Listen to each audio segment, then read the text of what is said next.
ஒரு நண்பர் கேட்டிருந்தாங்க, திடீர் திருமணம் அப்படிங்கிறது எந்த ஜாதகத்திற்கு நடக்கும்? உங்களுடைய லக்னம் எப்படி இருக்கும்? உங்களுடைய கிரக நிலை எப்படி இருக்கும்? அப்படிங்கிறது அவங்களுடைய கேள்வியாக இருந்தது.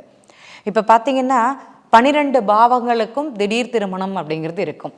சில நட்சத்திர புள்ளிகள் போகும்போது அந்த திருமண வாய்ப்பை கொடுக்குமானா அவங்களுக்கு கண்டிப்பாக கொடுக்கும். தனுசு லக்னம் போகும்போது மூல நட்சத்திரம் முதல் பாதம் ஒரு நண்பருக்கு போச்சுன்னா அவங்க வாழ்க்கையில் திடீர் திருமணம் அப்படிங்கிறது அங்கே நடக்கும்.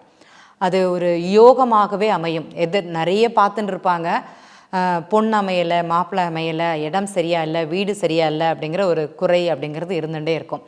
இந்த மூல நட்சத்திரம் முதல் பாதம் ஆரம்பித்த அந்த 1 வருஷம் 1 மாதம் 10 நாளில் அவங்களுக்கு அந்த யோகமான வாழ்க்கை அமையுமானா கண்டிப்பாக அமையும். பரணி நட்சத்திரம் முதல் பாதம் போகும்போது அவங்களுக்கு ஒரு திடீர் திருமணம், அதுவும் மனதுக்கு பிடித்த திருமணம், காதல் திருமணம் கூட சொல்லலாம். அவங்களுக்கு அந்த யோகமான வாழ்க்கை இருக்குமானா யோகமான வாழ்க்கைங்கிறது இருக்கும். சுக்கிர பகவான் அவங்க ஜாதகத்தில் நன்றாக இருக்கணும் அப்படிங்கிறத மாத்திரம் தெரிஞ்சுக்கோங்க. அப்படி இருந்தது அப்படின்னா அவங்களுக்கு மனதுக்கு பிடித்த திருமணம், காதல் திருமணம் அமையும் அப்படிங்கிறதுல எந்த மாற்றமும் கிடையாது. லக்னத்திற்கு 7ஆம் பாவக கிரகம் எந்த லக்னமாக இருந்தாலும் சரி, களத்திரஸ்தான அதிபதின்னு சொல்லக்கூடிய கிரகம் 7ஆம் பாவக அதிபதி நல்ல பாவகங்களில் இருந்தால் அவங்களுக்கு செல்லக்கூடிய கால அளவுகள், அந்த நட்சத்திரங்கள் திருமணத்திற்குரிய காலமாக இருந்தது அப்படின்னா அந்த யோகத்தை கொடுக்கும்.